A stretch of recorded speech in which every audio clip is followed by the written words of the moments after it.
whole. Thank you, everyone, for being here. First order of business, as always, is what we call open forum. This is a part of the agenda where members of the public may comment on any item not NOT on the current agenda. The floor is now open. Anybody that's online, or anybody who's in the audience. So anybody would like to come to the podium and address the commission for items that are not on this agenda. Yeah, good morning. Jim Bond from 3509 East Deer Road up in Meade. I just came down to,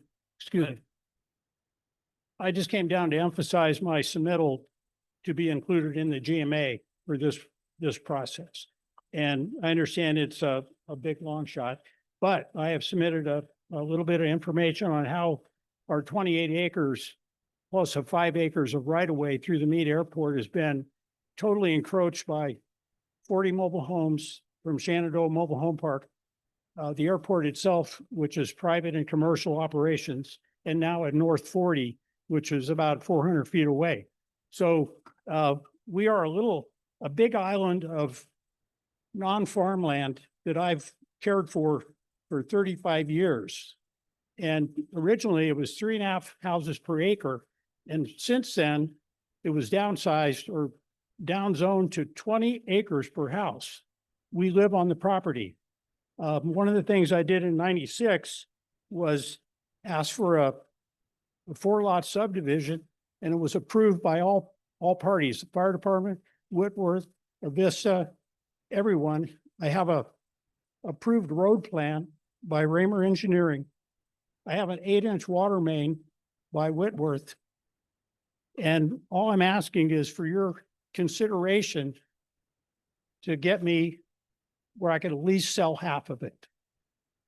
I want to downsize my holdings by about 14 acres. 28 acres in one house is just not what the neighborhood's doing right now. I'm being encroached on all sides. That's all I have to say. Thank you. What? Anyone else?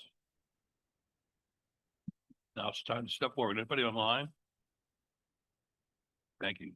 Mr. Chesney. Commissioners, good morning. We are before you for a couple of things this morning. They're going to kind of blur together because they go hand in hand. But we're going to start with a little bit of an update on the EIS and notably the DEIS process that is underway before you. We will also talk about a little bit of how the critical areas ordinance review is going along, specifically natural environment areas. And then we'll kind of wrap that up with a summary of where all of this affects the urban growth area and those impacts. I encourage you to interrupt, ask questions at your discretion. This is not a public hearing, but Mr. Chairman, you're welcome to take questions and comments from the public at any time as we go through. As you recall, the EIS process has 3 alternatives. The no growth alternative, which is to say, how do we accommodate 100,000 new residents within our county area without changing our borders of our municipalities or urban growth areas or changing our development regulations?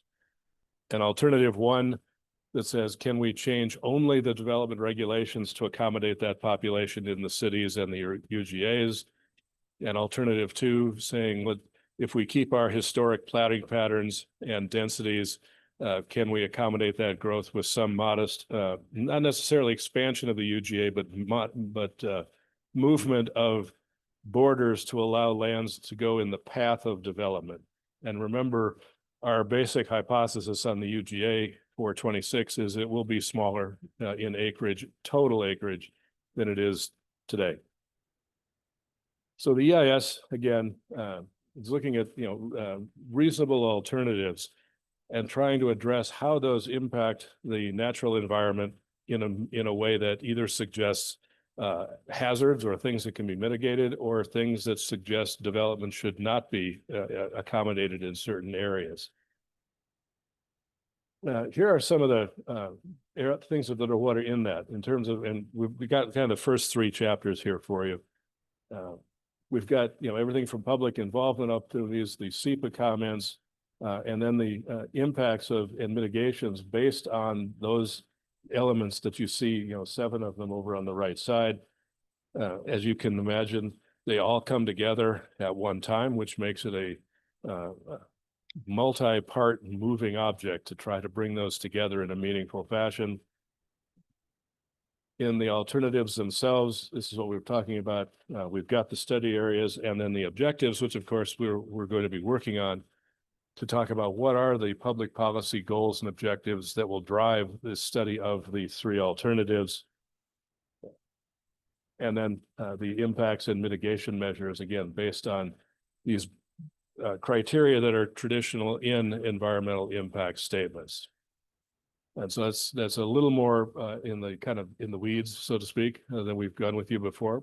But we wanted to lay out where those details are going and what that DEIS is going to look like.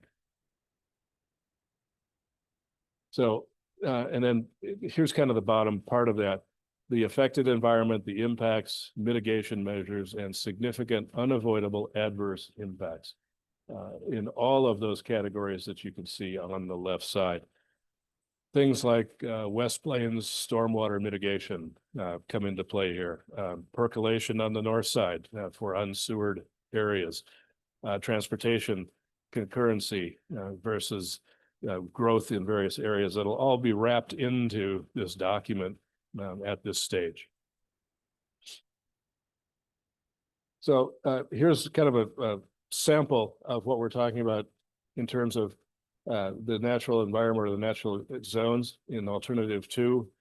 We've identified, and we'll bring them back up again today, but we identified last time a group of parcels, about 50 clusters or so of multiple parcels that fit the general eligibility criteria for consideration, including that last criteria of having willing landowners ready to develop if they're selected. And here we're looking at kind of we start to overlay our critical areas. How do these corridor habitats, the biodiversity, invasive species, how does that impact the development goals in particular? And then changes in climate. As you have heard over and over again, the climate and resiliency element was put onto our portfolio by the legislature. We have to look at that in a explicit way and also wrap that into our growth and development recommendations for your consideration. And that's not simply the old term climate change. That is, it has meaningful impacts for all of us in Spokane County. Our ag sector, for example, lives with this every day. Do we have diminishing rains in our dry land crop areas? Do we have increasing fire danger because we have less precipitation? They're not academic subjects, they're real, and they have to be part of us considering, future impacts. And so those mitigation across alternatives, that last bullet point, rural conservation zoning designations, critical areas, those are things that will start to overlay the basic need for growth and development. So the CAO has, among others, these kind of basic 5 criteria in terms of best available science, as in review, gap analysis. And the gap analysis is looking at our existing CAO and recognizing how has the world changed since it was last adopted in 2017, 2018. So kind of a 5-year look out to the future. What is there? What gaps exist? And how do we address those? And then the actual code revisions. We'll be taking that out to the public with you in the course of these next weeks or so with this meeting, posting that and getting critiques through our technical advisory committee, which met this past Monday. And then the natural environment is again first draft in review. So these are the connections to the comp plan. There are the comprehensive plan, as you know from your experience and from the very beginning of this discussion, is not just a series of chapters. It also touches other elements within the county and the various cities. But these are things that relate to that. The shoreline management program, part of the CAO for natural environment, the climate element itself, which is brand new, and then the EIS, which is summarizing those to give us and you a chance to focus on a preferred alternative from these bookmarks or bookends that we've been talking about, and have that recommendation and discussion with the Board of County Commissioners. Make sense so far? So some of these in more detail that we've talked about in passing in other areas, but also we've touched on some of these in our placemaking discussions, but now we're digging into them in their own basic science. Critical areas, critical aquifer recharge areas. This is something that has been mapped in the county from the very beginning. There are high impact areas, medium impact areas, low impact areas. The low impact area is essentially the entire county. So it has a little bit less utility in our planning efforts than the high and the medium versions of that. But that's why we're talking about revised mapping. We want to make this a meaningful thing, not something that in a low impact area may not make any sense. But it talks about all of these areas, especially the allowed activities and uses. Things that are in a recharge area should generally be contained in a way that they're not damaging or percolating into that aquifer and causing it to be contaminated or compromised in some fashion. That is a land use decision. That is a planning decision, as well as a scientific decision. So those are things that will be in front of you, and we're asking you for deliberations as we go on, even this morning. Surface water, some of these other decisions that have happened over time, the Hearst decision about providing adequate water and not compromising your neighbors, for example. And you can see some of the code sections that have been listed in here. And as you have questions about this, I'd kind of want to stop on each of these to see what questions you may have or the public may have.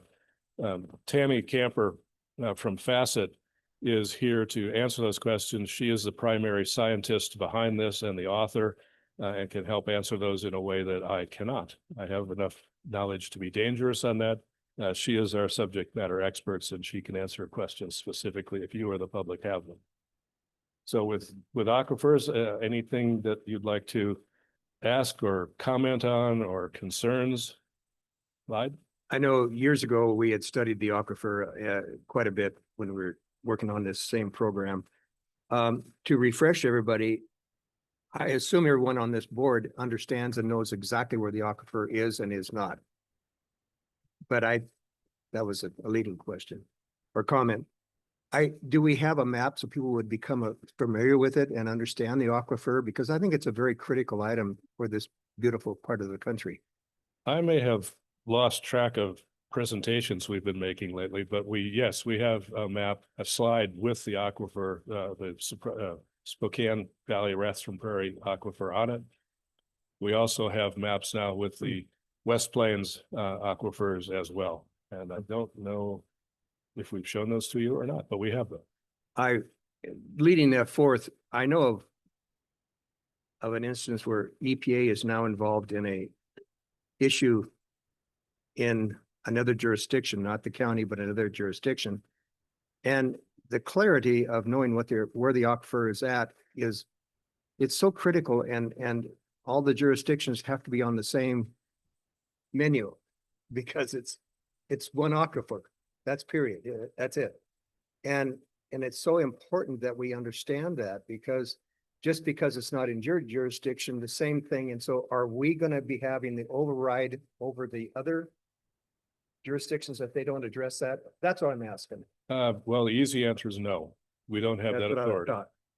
However, we do participate on the Joint Aquifer Board. The coordinating committee is working to update the Coordinated Water System Plan, which is the document that brings all of the water providers together to talk about who's got what, who's serving what, where are your retail service areas. That's being updated. through Amy Sumner and our water resources version. We are also, we have not participated, but we're sort of inviting ourselves to the next meeting of the Kootenai County, Spokane County group that looks at the aquifer in total from both counties' perspectives.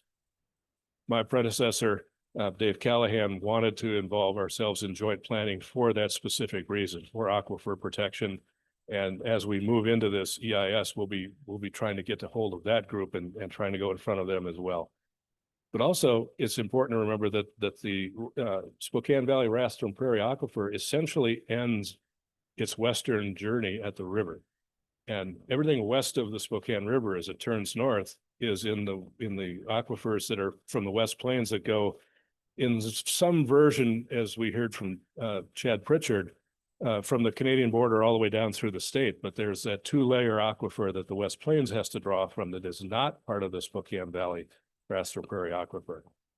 And so there's a sensitivity that, yeah, we have one sole source aquifer for most of the population, but it also ends at the river.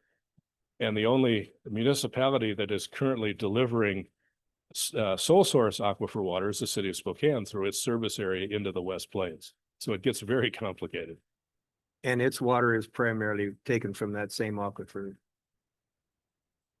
From the city? Beltsfield, yes. The city Beltsfield, draws yeah. exclusively from the Spokane Valley Aquifer, That is and correct. its service area does include most of the urbanized West Plains, essentially almost to Craig Road, down to the Four Lakes interchange and back to the east.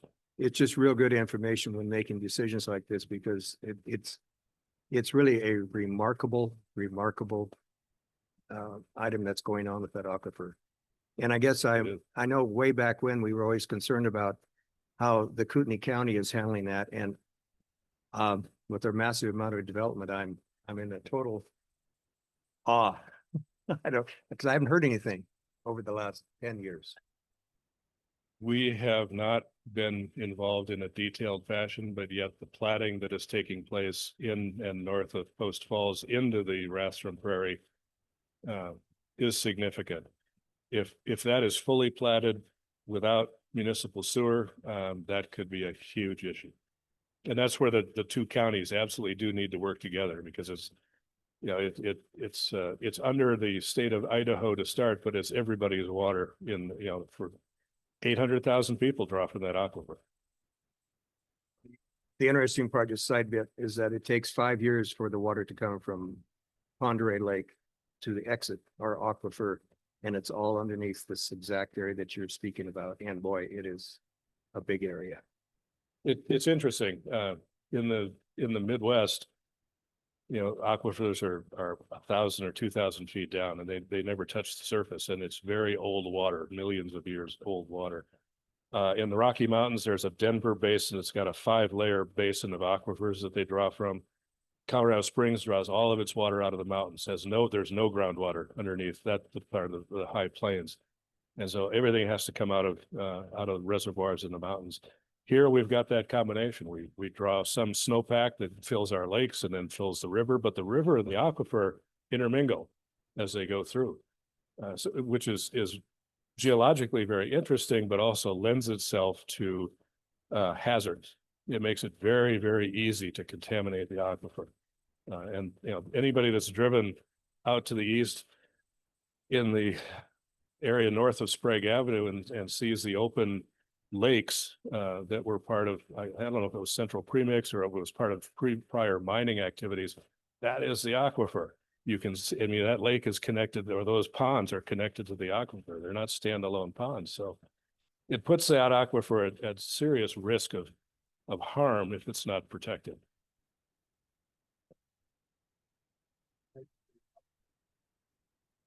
I do know that the aquifer takes a sharp turn to the north up a Hilliard, Yes. and that there has been serious contamination over that north turn in years past. And I don't really know what shape that prevention of that pollution is from the whatever they are, oil tanks, chemical tanks, whatever they are. And that we also have some of those situations by the Broadway exit off I-90. not very far away from some of those Right, gravel pits. right. So I don't know what the status is of mitigation of those conditions. I mean, I did look up old newspaper articles when I was working on it. They were talking about diesel oil knee deep in Hilliard in the past. I want to say the 40s or 50s, something like that, but, so we've done some damage to the aquifer. I don't know how fast we're drawing it down, but that is a concern. Kootenai County is doing what they're doing. And they get to it before we do. And so you're saying it stops at the Spokane River, and I think there's a turn there too, but I'm not really sure about how that mapping works. I haven't seen it for a while. Yeah, There's a little Spokane watershed also that feeds into, before it connects back to the big river. I do know that the interaction between the Spokane River and the aquifer helps to keep our river cooler. So it helps with the fish in certain locations. But yeah, we gotta, and we are doing we are trying with the overflow CSO, stuff like that, to quit polluting the Spokane River because it does mix with the Sure. aquifer. I just think it's, when it's gone or polluted, it's gone. Unless we spend buku amounts of money to filter Well, it for human use. yes, yes and no, of course. The Cuyahoga River caught on fire in the 70s and it's been cleaned. Now it took 30 years to clean it again, but it's possible to reclaim these. It's better if we don't have to, of course. And you know, those of us that have more white hair than dark hair, probably remember, even in our youth, when almost every city just pushed their garbage into their local river. It was like, where I grew up in Minneapolis, they plowed the streets, they plowed them out to the bridges, and they tossed all the snow in the river with all the, you know, oils and stuff that came off the roads. So the rivers were treated as a convenient sewer. Pollution is for the solution to decades. pollution. Yeah, for decades.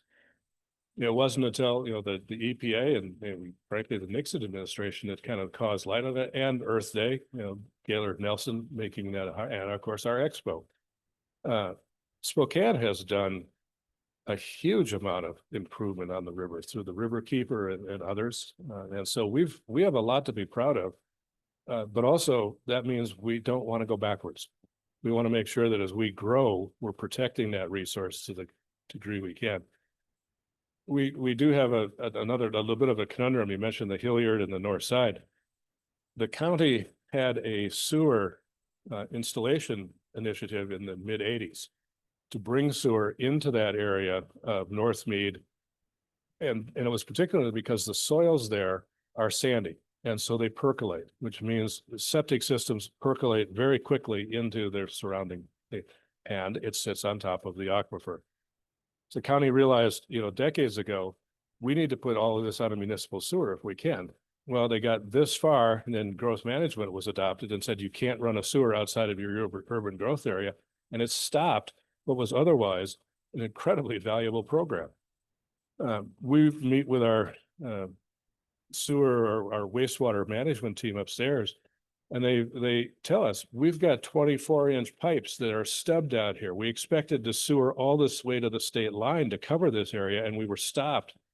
And so we have this enormous infrastructure, you know, 24, 30-inch pipes that are connected to nothing because the program was stopped for that. So as we get through our comp plan process, one of the things that we need to go back to the legislature and say, this has compelling reason to have sewer and not worry about, I'd say not worry about, but in addition to the Growth Management Act adherence, it's not going to be causing sprawl. It's going to be protecting the drinking water for 500,000 people.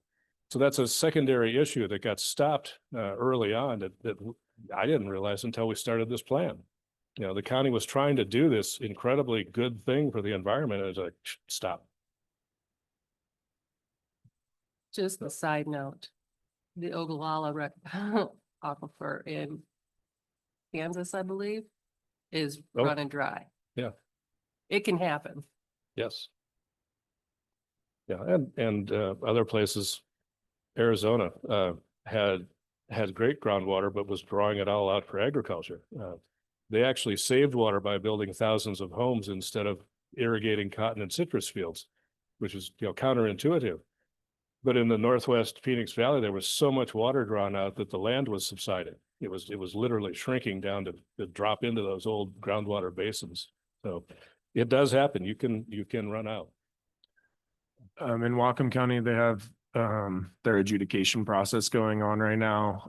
It's not done yet, but trying to sort out their water rights. And I saw that the town of Linden installed a managed aquifer recharge facility, basically where they collect water out of the river when it's flowing heavily during the winter, and then allow it to percolate back into the aquifer during the summer dry months. You might have seen Spokane River ran dry out in the valley, potentially for the first time in a long time this summer. I'm not sure that that's an option, and I'm not even sure it's a good idea. I think they're kind of breaking ground with what they're doing.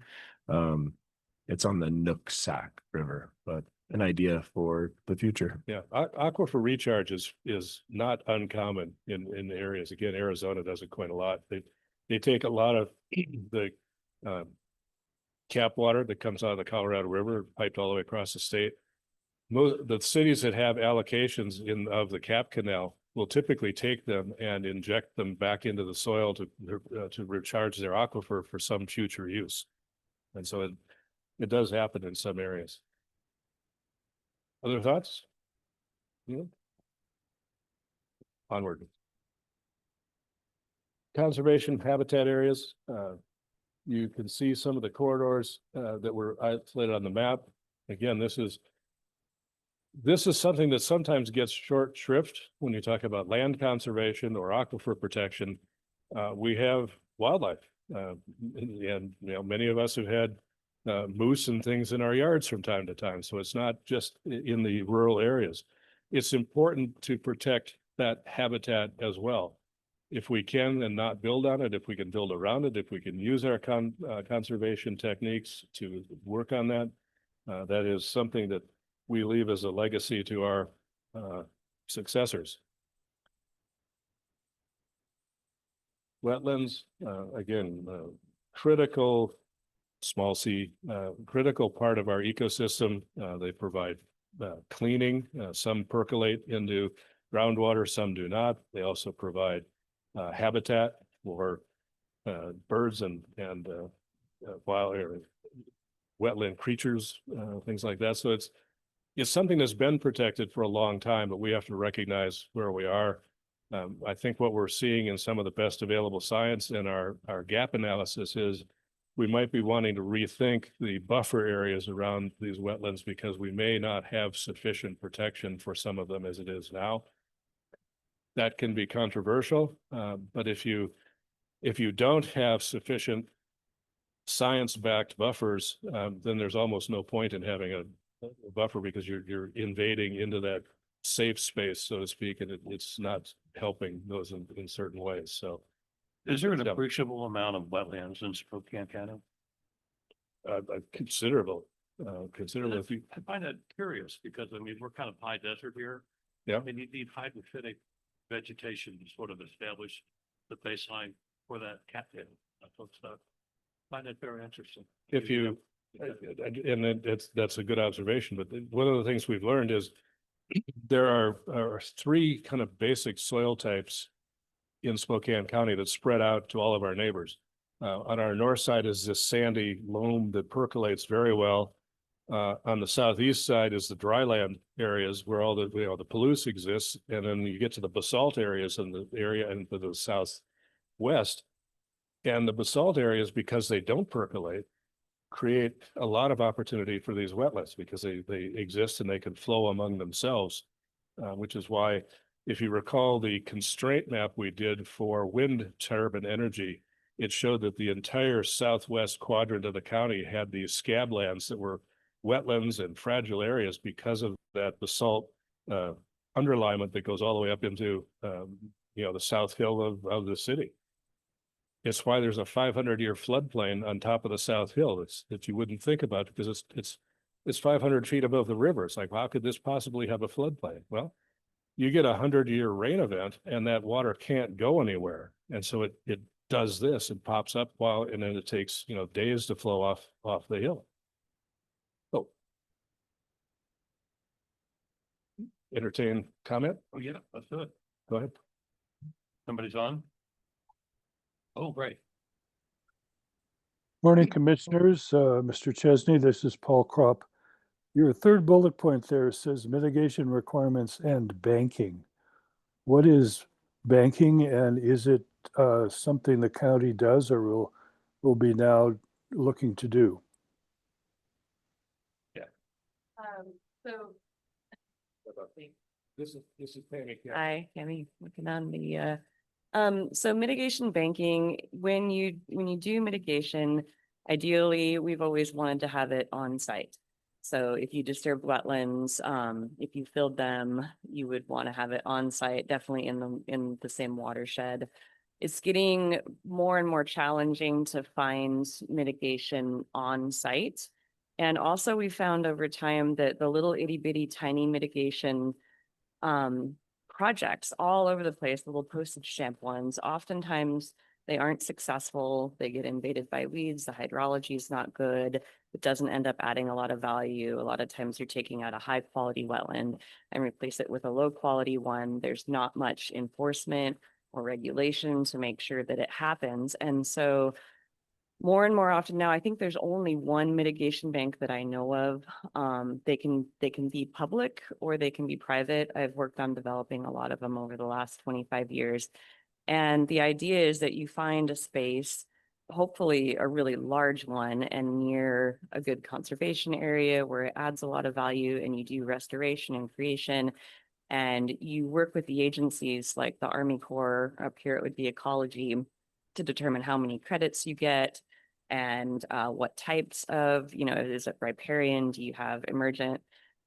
What kind of value you can add? And there's a lot of private companies, for-profit companies that it takes a lot of money to get these going a lot of times, and it can take 5 to 10 years sometimes to get them fully developed so that you can start utilizing the credits. Sometimes you can right away with the conservation, but it gives, they have an in lieu fee program where if you're disturbing wetlands on your property, you kind of calculate out, how valuable were those? What were they providing? How many credits then do I need to purchase from a mitigation bank? And it does usually end up being a lot better mitigation. You get a lot better quality, and there's a lot of opportunities in Spokane.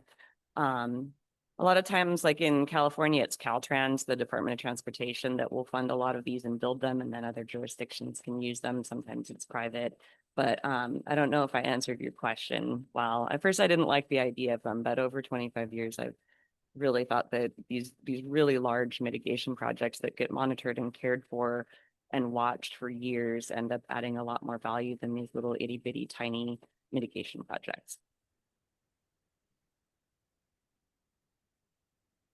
Paul, that answer your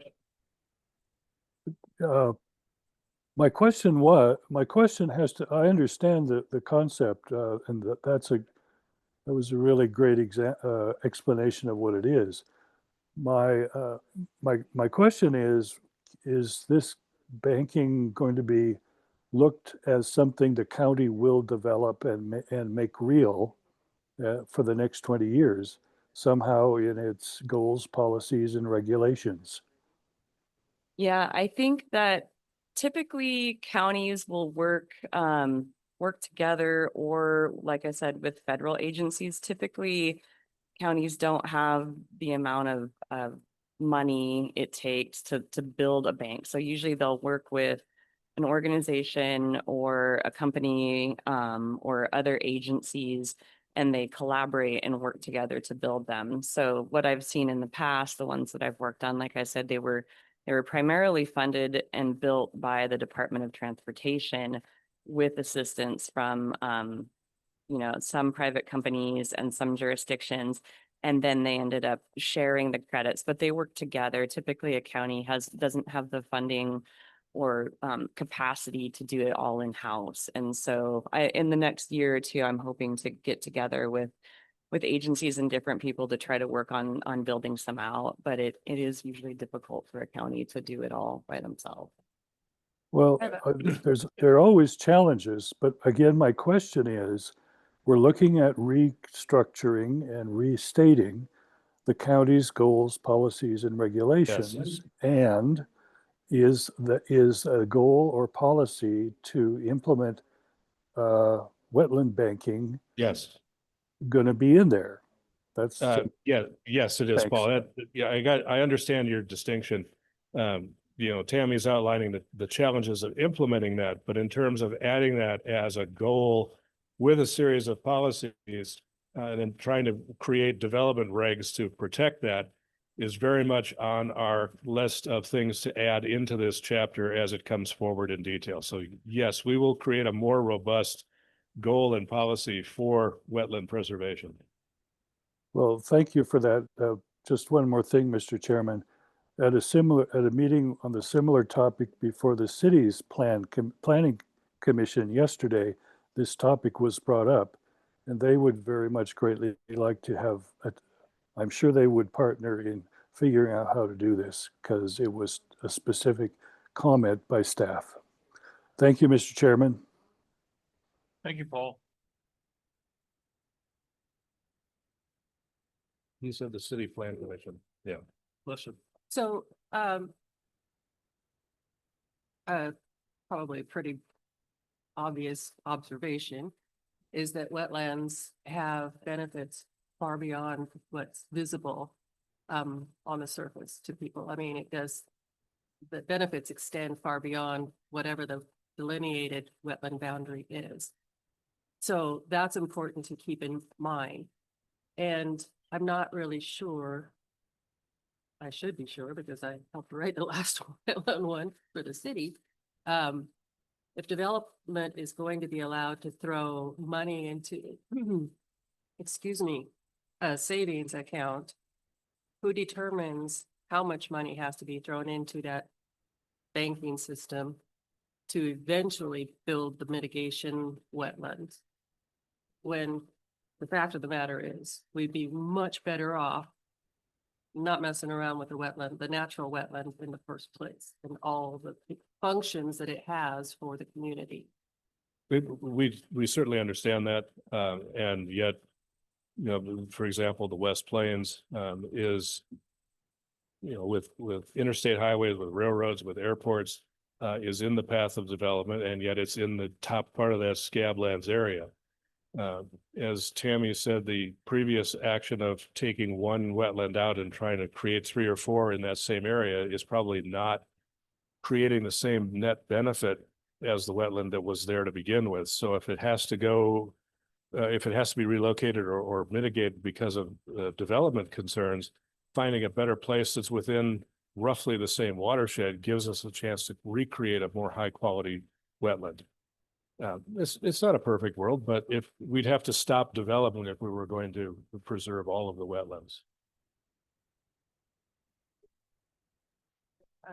In terms of avoidance, like the mitigation sequencing is avoidance first. So you always want to try to avoid and then minimize. And, mitigation is the very last option. And so that's why, right now Spokane County has, they are following ecology's guidance on the buffers. The thing that we do need to discuss going forward is buffer reductions and buffer averaging. So the buffers that are on there right now follow ecology's guidance, but I think we've all seen a lot of times where, even a consultant or someone else say, oh, well, this is fine. We can minimize this down and, justifying different ways to take things out. And you guys do also have the reasonable use of property that ends up getting in the way, but avoidance is always the best. And minimizing and mitigation is a last option when you have reasonable use or other reasons that make it so that it gets impacted. And in terms of like the costs and everything, I've seen it kind of all over the place. The reason a lot of times private firms, there's a few that work nationwide that are multi-million-dollar firms, and they they'll come in and help fund these things. They end up making a lot of money in the end, purchasing the credits, but it's a huge amount of money up front. So a lot of times they come in and they know that they're not going to get paid for 5 or 10 years, but I don't know what they're charging for the credits now. Up at Loon Lake at the one, but I know I've worked on a couple projects and it was expensive. But typically you don't pay upfront. The developers aren't like putting into a fund, or later like that. It has to be built out and it has to be functioning before they can buy the credit. So it kind of gets paid later. That's why it takes time and is difficult, but I've seen so many beautiful ones and there's a lot of opportunities, I think, and hopefully other agencies will step up and try to work on it. There are different tiers of wetlands, like from the really high functioning for wildlife as well as everything else, cleansing water, just providing trail systems, all of that. So the really top tier wetlands, I know that we've lost a lot over the years. But is there a point where we would say, no, absolutely not? Mitigation is not gonna, you can't touch this tier. I mean, I think that that's important. It doesn't mean that there's no reasonable use of the Mhm. property. It just means you can't do that with this. Yeah, and Melissa's very good statement. It's not an either or, at least in my opinion. You can have development standards that respect wetlands, for example, and say, if you're going to develop in this area, you have to take this into account and no, you can't mitigate this. You have to respect this and turn it into an amenity for your area. That's been done many places. It's not a foreign concept. So it's not something that's totally unusual. It may be a little unusual here and now, but if that kind of public policy support comes forward through you and through our board, we will write that into our development regs and that becomes the way we do business. Hey, Scott, in my background, we've always referred to this phenomena as jurisdictional wetlands. Now, would someone like to just compare and contrast? Is there a difference here in Spokane County? Because jurisdictional wetlands, like federal policy, there are penalties and all types of things that happen if you disturb those or don't somehow mitigate them or relocate them or reassign those. I'd love to hear from our expert. Yeah. Yeah, so jurisdictional, typically that is with the Army Corps of Engineers and the Clean Water Act, the 404. And it can change. I mean, I've been doing this 25 years and we are constantly on the Federal Register and trying to keep up with what's what, because there's lawsuits that go back and forth. And, is an isolated wetland jurisdictional? Is it jurisdictional if it's hydrologically connected to a surface? We're constantly trying to make sure that we're following the rules because they can flip-flop all the time. But for the most part, it's been pretty clear anything. So when we delineate underneath the ordinary high water mark on a river, and then, inside of isolated wetlands are now considered jurisdictional. Sometimes things like whether it was man-made or not can switch back and forth. I think currently, I'm trying to remember, but anyways, that's the federal. And then depending on the state that you're in, the Clean Water Act also applies to state. So there's waters of the state. And those are managed differently by the state and how they manage their areas. And so sometimes that'll be a riparian area, may not have all three indicators, or for some other reason, it may not fall under US waters, but it can fall under waters of the state. And so and sometimes cities will have their own jurisdiction, or within the coastline, they might have coastal wetlands. And so there are different jurisdictional wetlands, but the biggest one that is, throughout the nation is the 404. And that, I don't know if that answered your question. Just kind of curious as to specificity here in Spokane County, Mhm. if those sort of rules and those jurisdictional wetlands have the same sort of impact they might have most more coastal states. Mhm. Well, for me, it seems like, I'm just trying to think of projects that I've worked on because I primarily work on permitting and not the long range planning. And so it has really varied depending on which jurisdiction I'm in and how their shoreline management plan is laid out. And I mean, yeah, it seems like it varies a little bit jurisdiction to jurisdiction, not much, but at the end of the day, it's like if you delineate it, it has 3 parameters, it's a wetland.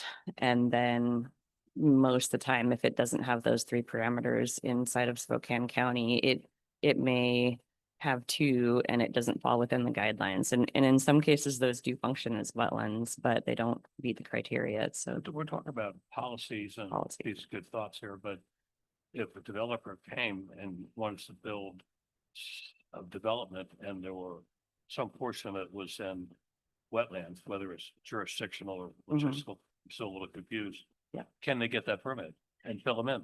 yeah, so if they're pretty much all, if it's a wetland, it's jurisdictional. It's going to fall under those right now, as the policy states it. And But- then I have never seen a project, to be honest, where they didn't end up getting to do it. Not just Spokane County. I'm just saying everywhere. It's very rare that somebody ends up. Now, if it pencils out for them to do it or not, it's different. They may have to do a 16-to-1 ratio or, all of these other things that end up that they're like, I don't, it doesn't pencil out for us anymore. We're not going to do the project, or we're going to change our footprint around, or we're going to, do whatever to avoid it. And we always, like, as a consultant, I always try to make sure that they really understand like how much this is going to cost. You're going to have 5 or 10 years of, like all of these things. So do you want to maybe change your footprint around and just avoid it? So we always try to go with avoidance first, but I have not seen a project not get approved because they were going to fill in wetlands. That's interesting. I want to hear from Linnell Hot. Am I butchering your name? Thank you. I stand corrected. I can use these. Hi, Thank you Lunell for being Hut, here. Yep. South 7802 Cheney Spokane Road. I'm glad that we're on aquifers. All due respect, I appreciate that we talk about the aquifer, which is the gorilla, and the chimpanzees that dance around it include areas in the West Plains and west of there. So you're addressing that distinction is really helpful. The issue that I have, or what I want to ask you about, because the devil is in the details, and I may be the devil today, but as I recall, there are levels of like a class 1 aquifer, a class 2 aquifer based on the criteria of what it is. And I seem to recall on the West Plains that there are a lot of vernal aquifers. They happen in the spring, wetlands, I'm sorry. So in the spring, the wetlands fill, and then they go down to the aquifer, and then, peace, love, and justice happens after that. I understand that the class 4 wetlands were removed from the things that needed to be protected. I could be wrong, but if they have been removed, it seems to me that leaves the West Plains vulnerable. And are you getting ready to say something, or, okay. I thought you might know the answer. So the concern I have is how are we addressing the vernal aquifers in the West Plains, particularly since that was zoned to take industry off of the aquifer and move it kind of away from the aquifer. How is all of these wetlands issues influenced by the recent Supreme Court decision that our friends at Priest Lake prevailed in? That's the pop quiz. Thank you. I am not aware of any class of wetland that has been taken out of our consideration for permit evaluation. When a project comes in and planning looks at the site plan and sees any evidence of proximity to a wetland or a wetland buffer, we require that applicant to engage a credentialed wetland specialist to go out and study that wetland and bring back a report on its class and quality. That report drives what we use for planning to move that forward. Could that be a mitigation? You know, as Tammy said, the first rule is avoid it. Stay out of the buffers and you can make this happen. If it's requested for mitigation, it goes into that process of, well, when, where, how, and as she noted, it might be, if this is 1 acre, the mitigation might be 10 or 12 acres somewhere else and to create a higher quality wetland that's replacing the one that's being lost.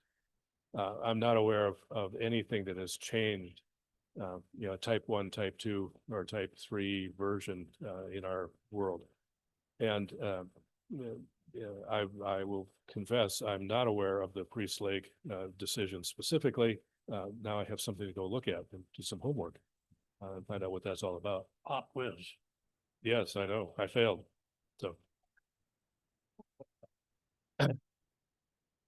we in planning, what you find out as you get, you know, more and more experience is how little you actually know about things at times and how much you have to go look for new information at every turn. You know, we never know everything about a particular area. We can only know what we find out and dig. And then when we find out some new information, we go and we dig and we figure out how that impacts our world. So, but this is, as you can see in your own conversations, this is one of those very important areas that will drive development planning and decisions. I think the case is Sackett versus EPA. Thanks, Logan. If you wouldn't mind, send me a link. Thanks. I think that's a very good point that Linnell, I'm sorry, Ms. Hall, brings up, is that we do have vernal or seasonal wetlands like we do with streams too. I think we have made a huge effort in Spokane County to map them when we see them, or, you know, folklore, people count, oh yeah, there used to be a stream running through there and there's underground springs in East Central in the park down there. And I mean, all of that. So we're trying to catch up and catch those. And the tendency is to think, well, it's only seasonal. It's not really important. It's very important. It's still catching water. It's still filtering water, and it is going to percolate.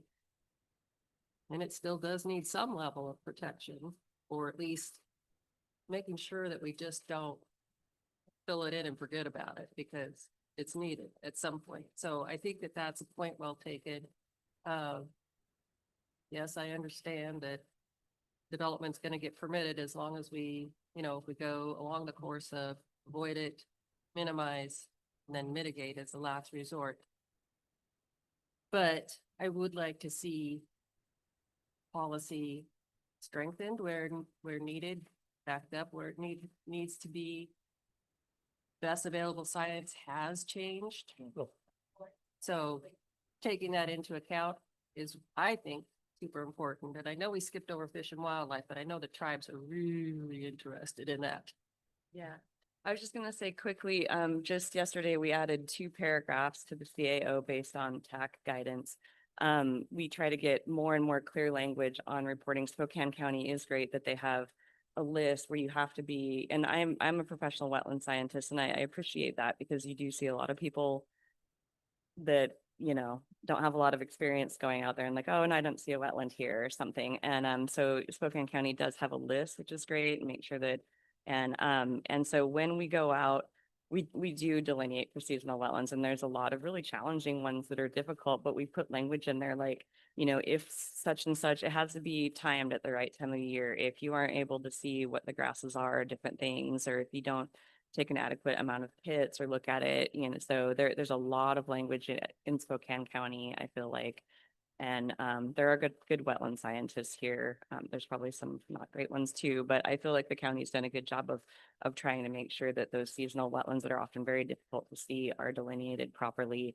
And we did add language about, you know, making sure if the report hasn't been done in so long, and also providing shape files or other mapping files to the county to add to their database, so that, because a lot of things just get kind of lost if the NWI isn't accurate. So that making sure that the county has, when a project is done, if there's a mitigation site there or something else, that they get that, and it's in the record and in their mapping. Other thoughts? This is important, and And as you can hear from the conversation, we are looking at strengthening those policy goals for your consideration and for your recommendation to the board. I have been moved on.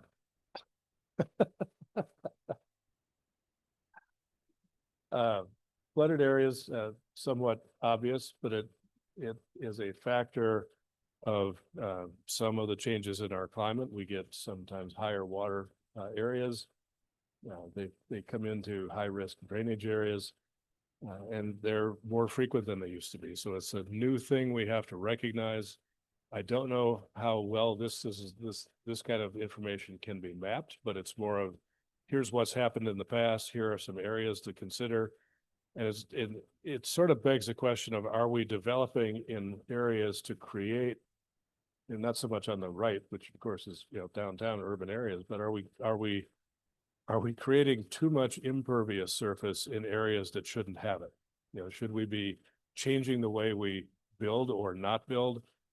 Should we embrace permeable pavement or gravel roads in a different way than we have in the past to provide a way for some of these waters to percolate or be conveyed instead of hitting a hard surface and flooding in low-lying areas? So it may not be a glamorous part of planning, but it's an important part if we're going to have effective development that isn't impacted by periodic flooding on a continual basis. Hazardous areas, that's Mount Spokane on the left, before, last year's explosion. Sorry. We don't have a lot of that in Spokane County. But it's important to realize anything can happen, and how we've got these things again. It's like groundwater, soil subsidence. We want to be aware of what we have. DNR has helped map aggregate resources, for example, and that has kind of a hint of what may be underlying the surface. So it's part of, essentially it's part of the knowing this is part of best available science, so we can know what we have and what we don't have. I will testify, we do have a couple of fault lines. On the near north Yep. side and Latah, there are, I mean, they're not huge. It's not like California. But if you were here for that wild earthquake that we had in like the late 1990s, early 2000s, it was quite something to feel that thing rolling through. It was, well, okay. I felt it. Mr. Chesney, Yes. who would please your staff, we'd like to take a 5-minute break. Can we do that? At your pleasure. So ordered.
Let's return to our agenda.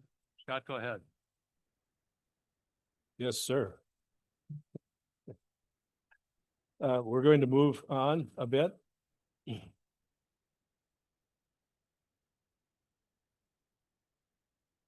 we go.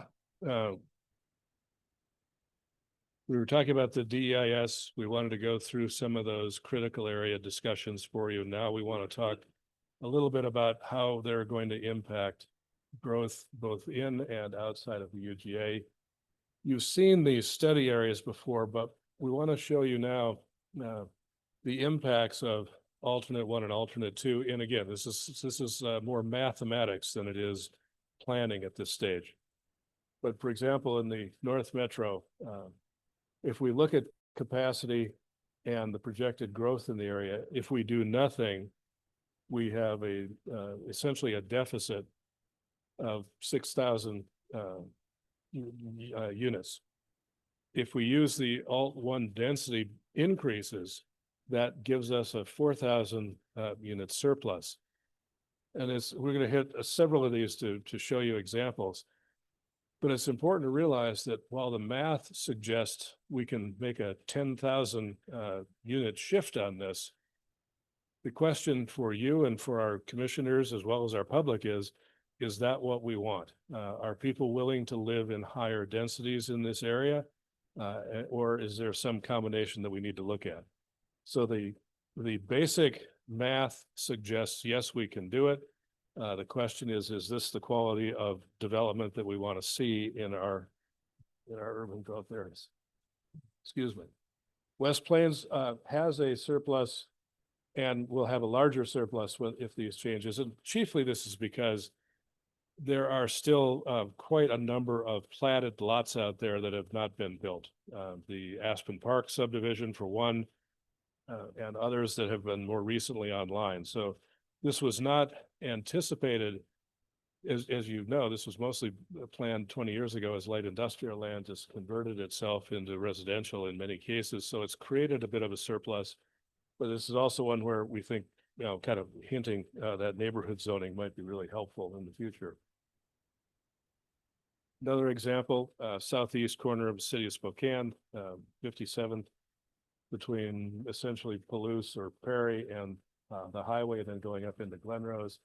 Again, you can move from a small deficit of capacity to a small surplus. This is, many of you know, this is an area that anybody driving this that's not in our business would never know the difference between this as county or city. It looks the same. The development patterns are the same. The density patterns are the same. There's virtually no meaningful distinction. So the question is there room for 1,500 new units in that area without changing the character of that into something that is no longer desirable? And there are vacant lands and there are adaptive reuse possibilities in here, to be sure. The former family farm that sold part of it for future YMCA is a pretty big piece of land that has quite a lot of capacity. And just south of 57th, around Palouse Highway, there are some development possibilities as well. As you have seen before, there's quite a lot of interest from property owners moving up Glenrose into the Glenrose Carnahan area that want to develop their lands, and yet that's so far has been large lot residential for the most part. So in the valley, similar pattern. If we do nothing, there's a deficit. There's not sufficient room to meet our obligations for housing. If we use the density bonus calculation, we can make that happen in some relatively distinct and small areas. So the total is somewhat illuminating. If we do nothing, we are at a deficit of 6,000 persons. If we do nothing, if we simply increase the density standards, we could accommodate 16,000. So the question is, can we do it? Yes. Would GMA prefer we do this? I think it's fair to say yes. It's directing us and every community, city, county, to use your due diligence to stay within your current urban growth area boundary if you can. But it also is clear and said, if that is undesirable or unfeasible for a place, then you can look at expanding your available land. And so this is what we're faced with alternate one. If we go to alternate two, you've seen a preview of this at your last meeting. What we've added on this are critical areas. And so it's beginning that synthesis period of, well, here's what the parcel looks like, and by itself, it may have this level of eligibility. But now what's next to it? Is it steep slopes? Is it erodible soils? Is it geologic hazards? And in the North Metro, that 5 Mile prairie in the middle, the erodible soils are pretty predominant.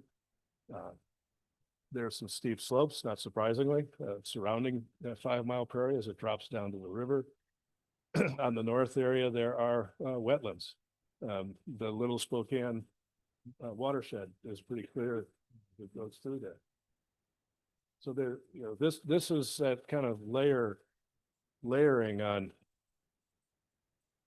parcels that are eligible based on basic criteria, and then those that are affected by critical areas in some way. West Plains, as Linnell and others have mentioned over time, you can see the extensive wetlands that are already mapped in the West Plains area. And the gray areas where the city limit is to be in, and in that area north, kind of the Craig Road area, a little bit east of that, you can see that kind of massive group of wetlands just off of the runway of the airport. But also to the south of I-90, erodible soils, the wetlands. This is where we saw in the aquifer description what Dr. Pritchard called the basement rock of the aquifer being very close to the surface in the West Terraces area, which is a big reason why they have such stormwater management problems. There's no place for that water to percolate or to go when it hits their areas. And so in addition to the basalt that's very near the surface, now it's got impervious surface with streets and things on it. And so that has to be taken into account. Now, the county has I think a $5.5 million effort to work on stormwater mitigation in this area. So there are some steps being taken. But that's $5.5 million that might not have needed if we had talked about this 20 years ago when the first development was going in and tried to deal with it in a different way. Moran Prairie, similar, not so much hazards up here. Steep slopes as you move down toward Latah Creek, and then up in Glenrose, some of the steep slopes, some of the erodible soils, but otherwise, not as constrained by critical areas as other parts would be. And the valley, in some cases, it's similar things. The area moving north on Argonne Road is fairly bereft of hazards other than soils. Not much going on Trent Road north of Barker. Over by Salty's Flats, there are some, obviously the bigger wetlands there and some erodible soils. But otherwise, the small pockets of development are generally not constrained by critical areas at this stage. So that said, this is our calendar, and we're kind of wrapping up our presentation. So I'd happy to go back and talk about those areas on our target areas here and what your thoughts are about what you think is desirable, challenging, questions, admonitions. We welcome your thoughts and anyone from the public that would like to weigh in on what they like and what they think are constraints here. So, Mr. Chairman, would throw it back to you. I have a couple comments. Thank you, first of all.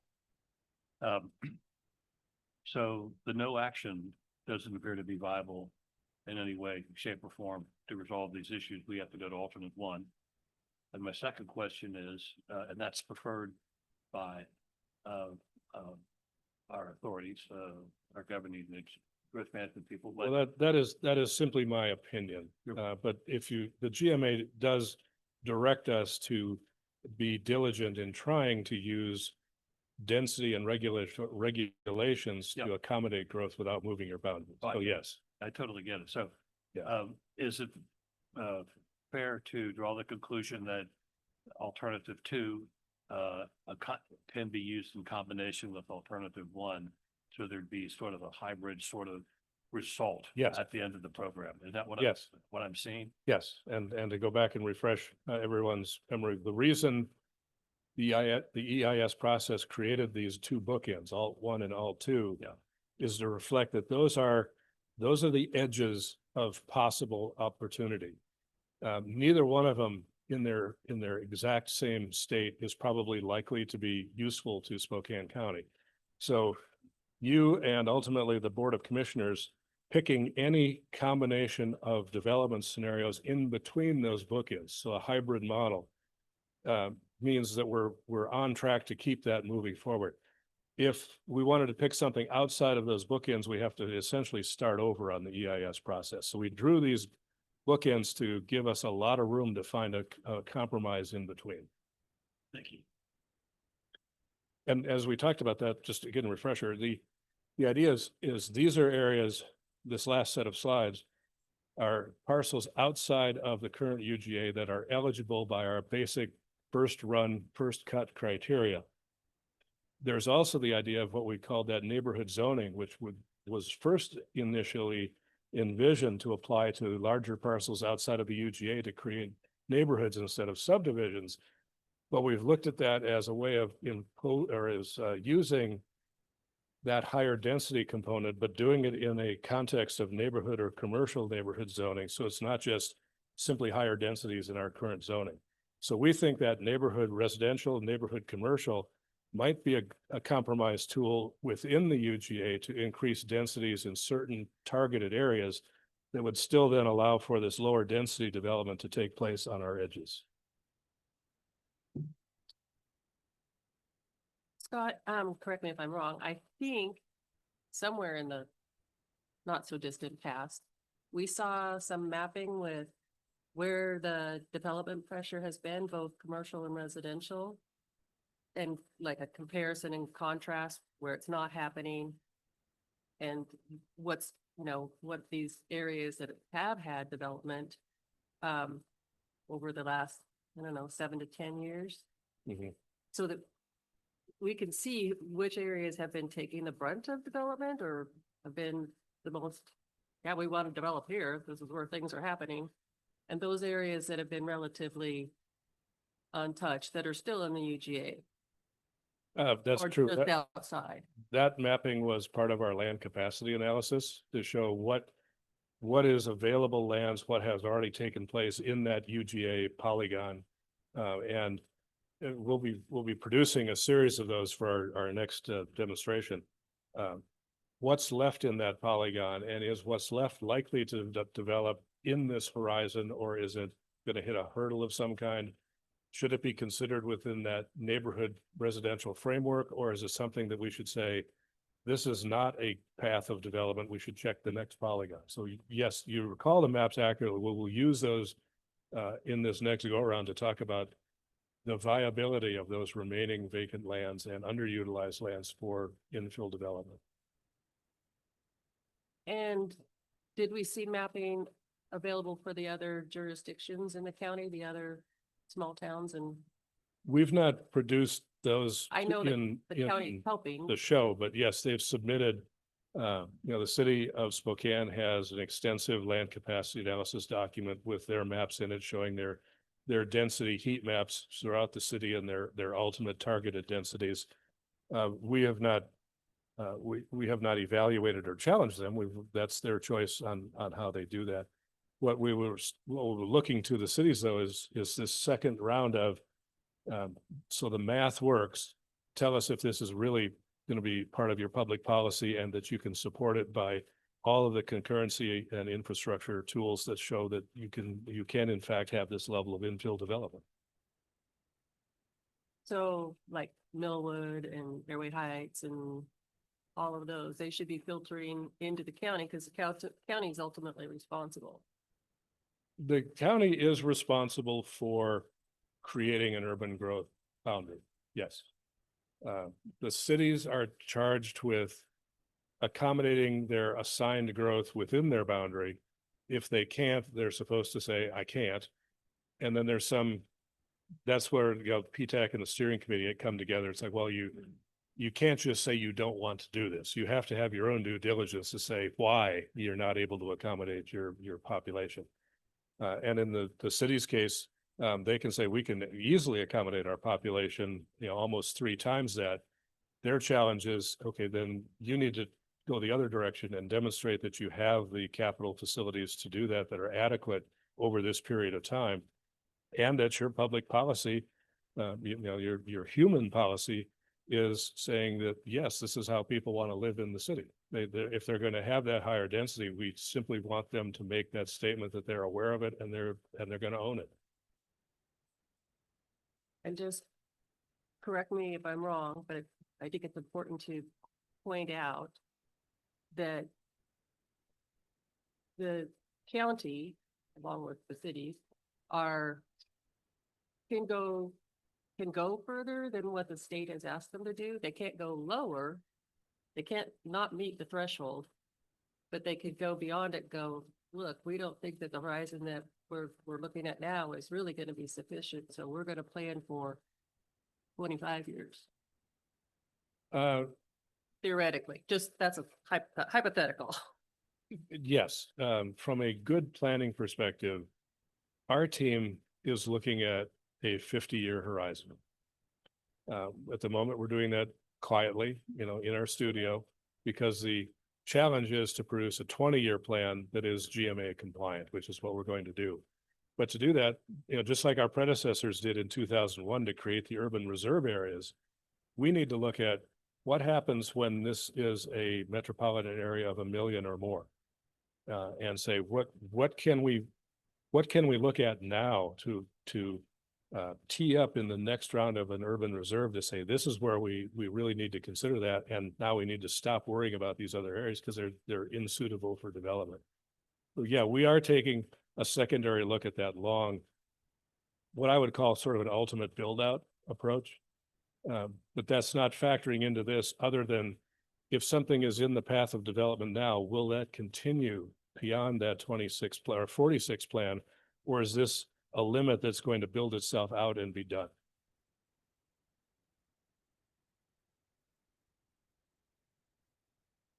Recently, there was an article quoting Bill Gates. And I don't want to be held accountable for my misinterpretation of this article. Basically, my implication was that he was regretting a lot of the money he spent to protect the environment radically. And I'm reminded of a very old saying, wisdom of Solomon, and another saying, pendulum never stops at the bottom. And I'm concerned that we end up with a mess. If we don't protect our borders, where are we going to be? I appreciate what you're saying about 50 years. Where are we going to be in 50 years? If you look at today's MLS, you got what 10 years ago would have been a month's supply of housing. And that's the total lot availability. Do we want single family homes as part of our community? And are we going to squash them and put them into Britsville or Moses Lake? There's just a lot of stuff that we've got to be very careful of. Mm-hmm. I've been involved in planning in Hilliard, and Melissa mentioned the fact that the railroad owns lion's share of the possible development in Hilliard. It's light industrial and industrial. They're never going to develop that. They're not going to develop it because they can't afford to. They can't clean it up. I really appreciated your assessment of some of the places we can build out, but from a real, like infill.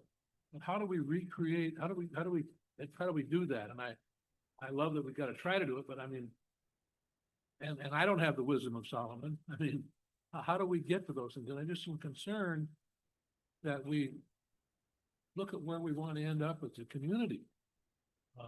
We want to end up like Seattle.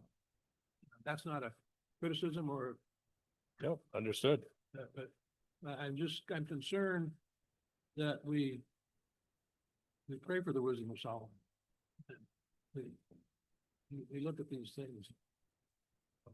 Well, the advantage we have is while the Growth Management Act challenges us to use diligence, it says clearly, if that density increase is not viable for a place, a city or a county, you can, if you can justify it through your development patterns and your market and other things, you can expand your urban growth area to meet your needs. There's not a hard wall and a moat around the UGA. It is flexible, but we have to defend it within the principles and concepts of the Growth Management Act. So what you're saying is, yes, that's what we've found over the work that we've done in looking at 10 years worth of growth and coming up with that 4.5 units an acre. That's been true pretty much. That's a trend line that's virtually flat for 10 years. That's what we've developed. If we're going to say, well, now we're going to change that to 6 or 9 units an acre overnight, we're distorting a market that we can't control. And so and again, we've been talking to home builders, we've talked to developers, we're trying to get a feel for their ability to adapt to some of these new rules. But we can't afford to cut off growth that is desirable here unless we've got an alternative, or unless we can defend it. And the way we defend it is to make sure that it can be served adequately by capital facilities that are affordable in the long run for maintenance, that we're not overwhelming our schools or fire districts, that we have a cooperative approach to doing this. And then we've got a case to say, this is what public policy is desirous of in Spokane and Spokane County. But yes, it's a challenge because GMA really wants us to do everything we can to stay within our current boundaries. I heard somebody pop up right there. Okay. I think, I hear what you're saying. And I think some people would like their kids that are in Seattle to move back. Maybe work from home, if that's a thing. But realistically, how many 35 and unders are going to be buying a single family home? It may not be a market that's right now, Right. but everybody that can buy on 4 to 10 units per acre, whatever, or even greater than that, is not 35 and under. There are exceptions to that, but those are the outliers. Absolutely true. And that's why that we're taking this 20-year horizon and not a 5-year horizon. I'll just say that my friend group in their young 30s are full of homeowners. I'll just try to push back on that narrative. I think Spokane allows for pretty affordable housing stock, old housing in the city, primarily. And so I have just a pile of 30 to 35-year-old friends who own houses, which of course did not exist where I grew up in the Bay Area of California. So distinctly different experience for me. And I wouldn't be a homeowner if I still lived where I grew up. Well, I live in a 100-year-old house, and I can tell you for a fact, there are a lot of them in Spokane, and they're money pits. Of course. One of the advantages of what we're considering in this neighborhood residential zone is not just the mix of uses, but it's changing the parameters for lot dimensions. Everything from lot sizes to setbacks to connections to public streets, with the sense that if we can provide that opportunity to lower the net land cost underneath a piece of property, we may be able to provide some affordability for ownership in the next few years in a cyclical economy. Now, right now, we've still got interest rates up. They're dropping a little bit. Are they going to keep dropping? We don't know where that's going to go. So our job is to provide this horizon of saying, here's this range of things you can do that provides a chance to react to all of these things and offer a chance to do that, even though we don't know where the future is going.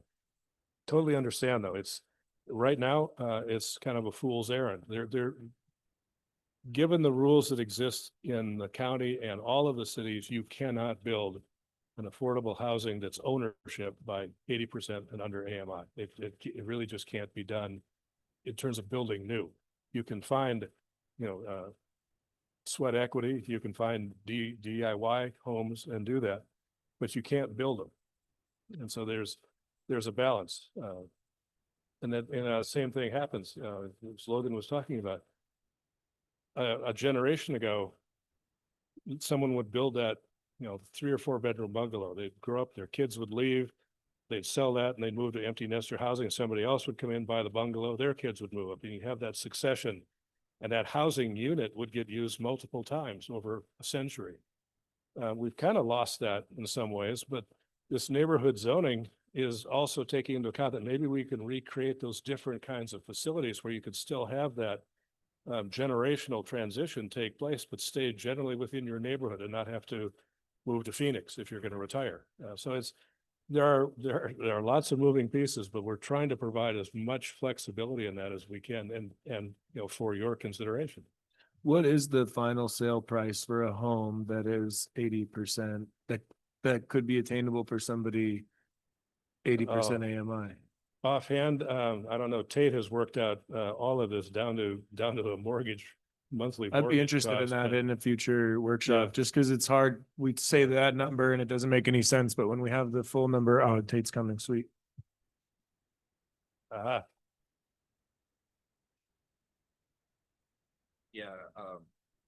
hello. I'll just throw some quick numbers out here for monthly cost of housing. To not be cost burden, which is the 30% or more. For the 80% number, that income limit is 58,000. That's what someone making 80% of the AMI makes. For a monthly cost of housing, that is about a little under $1,500 a month. So if you can get a mortgage that low, that would be what you could afford. But we know that getting a mortgage at that low rate is correct. So that's what Probably talking like, I'm guessing, but we're probably talking like a $200,000 house, basically. yeah, and obviously, the Fed rates impact everything beyond our control. Most people can't put 20% down, so you're gonna have the PMI costs. So, there's a lot of factors into what's affordable right now. Are they even building houses that cheap in Post Falls at $200,000? No, the homes. Are they building homes that cheap anywhere in the country? Yes. Close. Yeah. There's some, not that quite that cheap, but in the city of Spokane, I have a lot that I could subdivide, and I actually had some developers that do infill come up to me. They build homes that get below 300,000 on infill lots. They're obviously various sizes. Sometimes they're smaller, sometimes they're part of a duplex. So you're not hitting that $200,000 range, but there is stuff being built that isn't that $400,000 price you see in the city or Post Falls. Post Falls sales prices are often higher than they are in Spokane. They're selling for the same or more. So is there anything Thank else I you. can Nope, I answer? appreciate that a lot. That helps me. Because I'm just thinking of the projects I've seen come, infill projects in the city, and the cheapest ones I can think of are like in the 400,000 range. Yeah. So I can't even think of anything that's gotten down to like 250. Townhouses on 9th, I think, are doing like 400. Duplex that was split in half and sold separately on Summit or over there was like, I think those are also like 450. Yeah, feels like that's a hard price point to get to, obviously. Definitely. And at some point, I'll be up here, I think, going over more housing stuff. We're still doing some analyses, but we'll have a large conversation. So, thank you.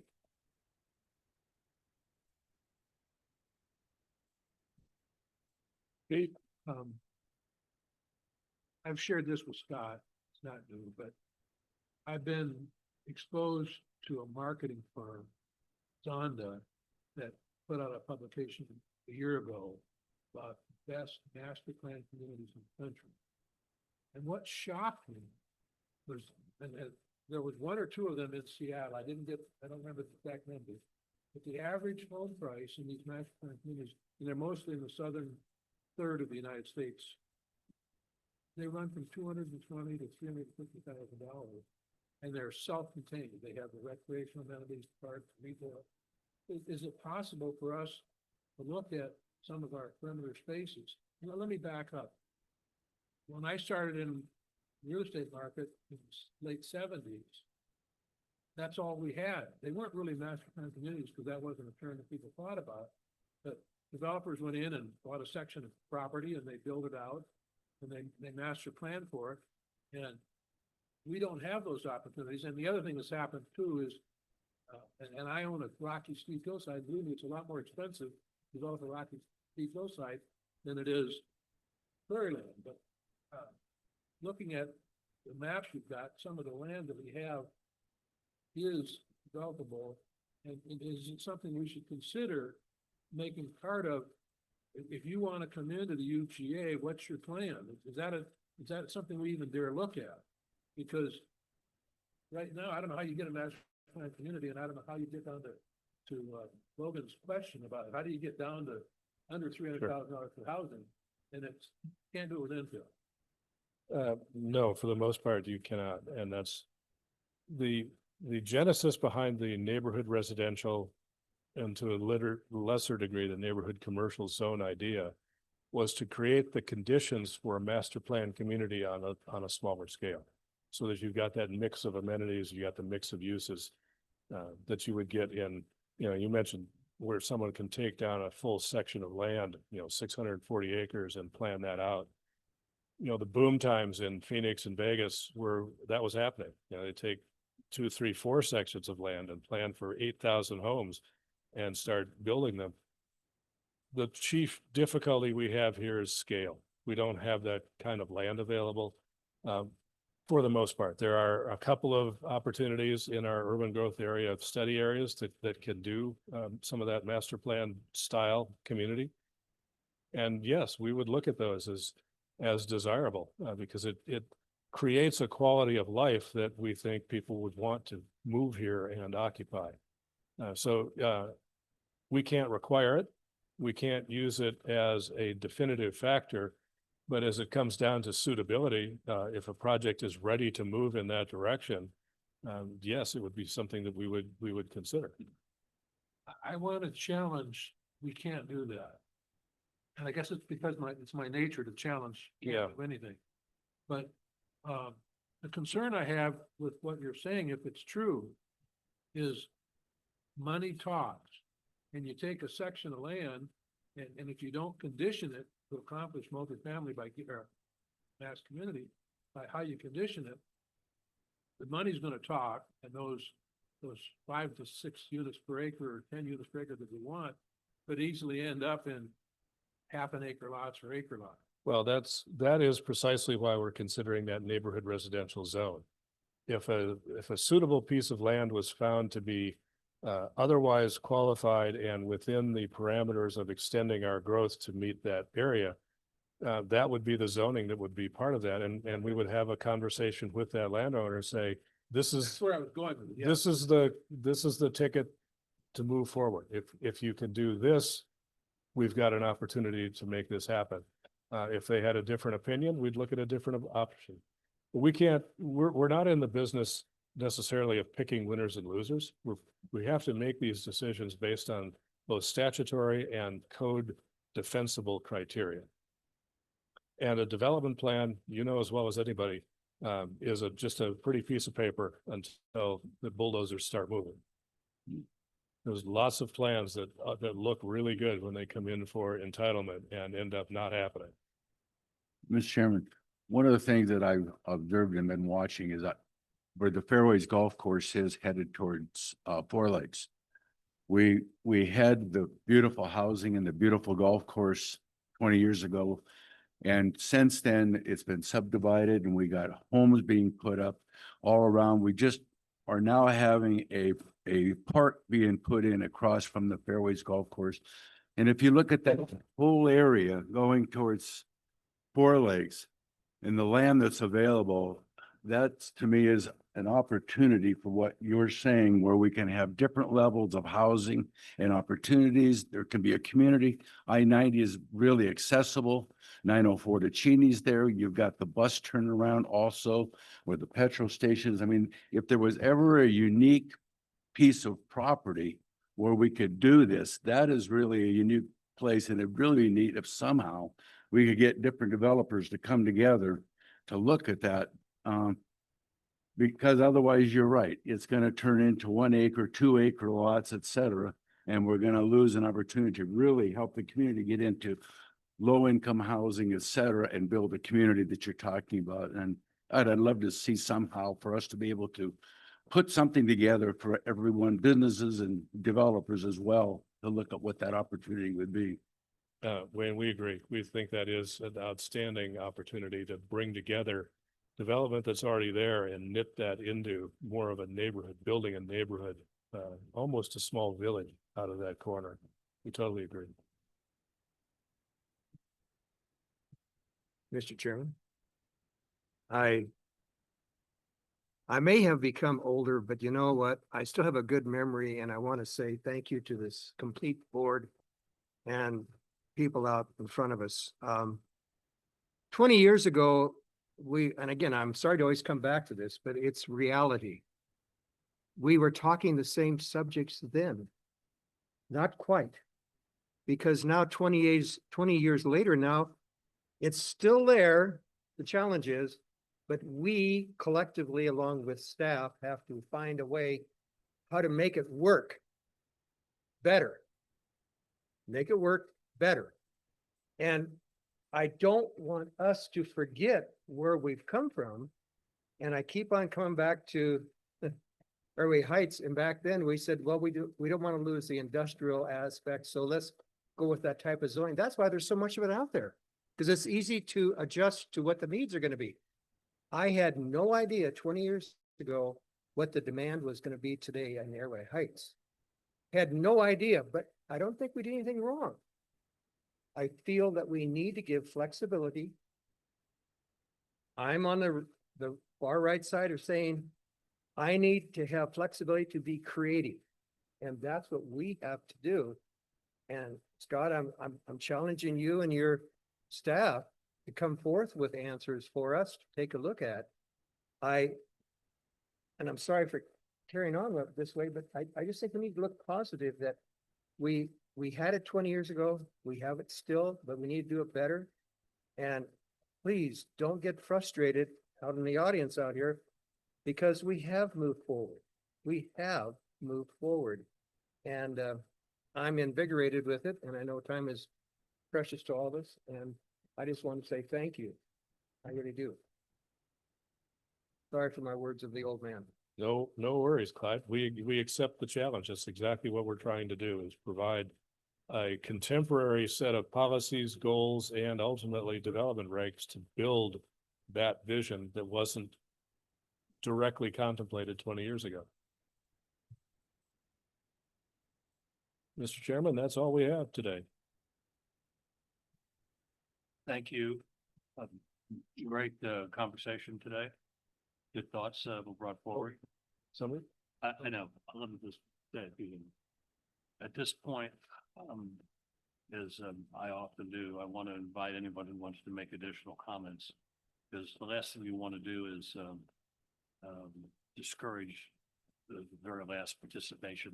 And if you have something to say, come right straight ahead. You, Eric. So, Thank you, Mr. Chair. yeah, absolutely.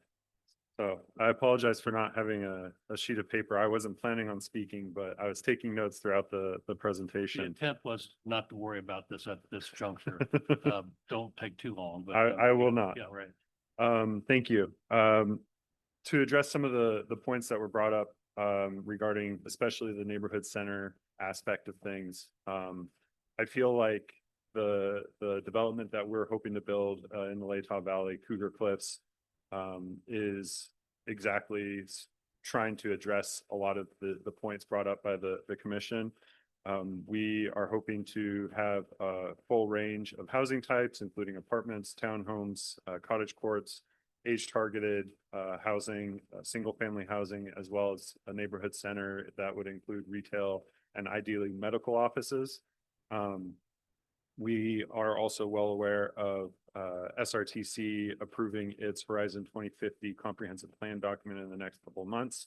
As part of that comprehensive plan document, they are expecting to get a frontage road stretching from Inland Empire Way to Hatch Road funded by 2040. development of Cougar Cliffs would fast track and reduce the cost of the southern portion of that frontage road. One thing that was brought up and discussed extensively was wastewater and stormwater in the presentation. One new project that I've taken on is researching best practices in stormwater management to, sort of direct our engineers when it comes to further planning for our development. And the last point I would like to make is that the North Metro, Otis Orchards, and Valley UGAs are all further out from the urban core than Latah Valley. We're directly in the path of development that has been going on in the city for the last 30 years. I've provided this commission with a series of maps previously that detailed, that growth over the last 30 years. And a true neighborhood center for Latah Valley would substantially reduce vehicle miles traveled for thousands of homes. Even more so if we were able to accomplish our goal of acting as an anchor for transit service in the future. So thank you. Thank you. Other people to speak? Second bite of the apple. Please come forward. Yeah, come on. Yeah. It happens. I just want to congratulate the staff on producing materials that I can understand and that make sense and that I don't, and I'm not forever looking at, gosh, I wonder if, but I do have one, I wonder if, and that is because the critical areas now includes migration and conservation corridors. If the staff could put that on the map of, roads and other things, I think that would be really helpful in terms of figuring out what goes where. Thank you. Thank you. Anyone else? Anyone online? Okay. Next order of business is the minutes of October 30th and followed by the staff report. You have the minutes in front of you from the last meeting. Are there any additions, corrections? If not, the chair will entertain a motion to adopt those minutes. So moved. So moved by Melissa. Second by Pete Rayner. All those in favor of adopting those minutes signify by saying aye.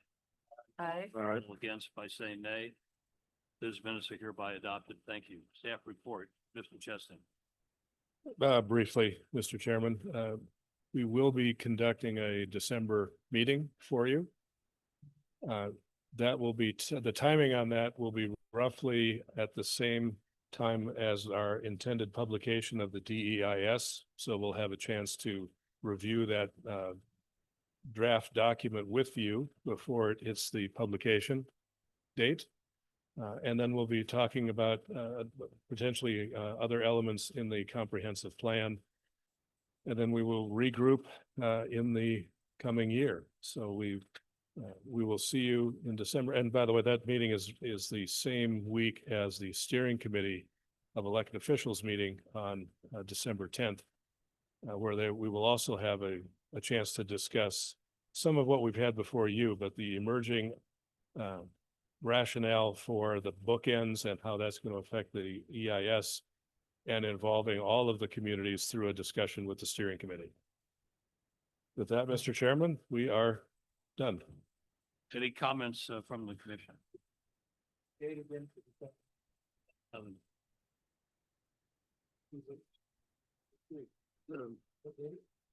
on the minutes.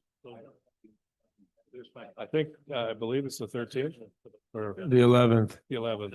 Okay, thank you. All right, and no other meetings otherwise the rest of the year. That's correct. Thank you. good clarification. Thank you, Logan.